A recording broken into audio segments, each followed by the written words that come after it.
I have Maximal Matte Lipstick in the shade 616 Taupe. Let's swatch this. So first, swatch natin here and here para makita nyo yung shade.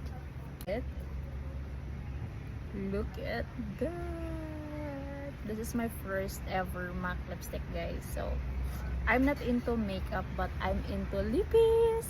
So this is the swatch. Oh, grabe. One swatch pa lang. Super pigmented. Swatch natin on my lips.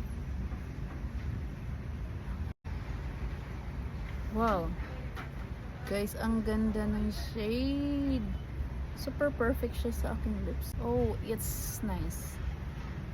Grabe. Super perfect yung shade niya sa lips ko. Sa skin ko, look at that.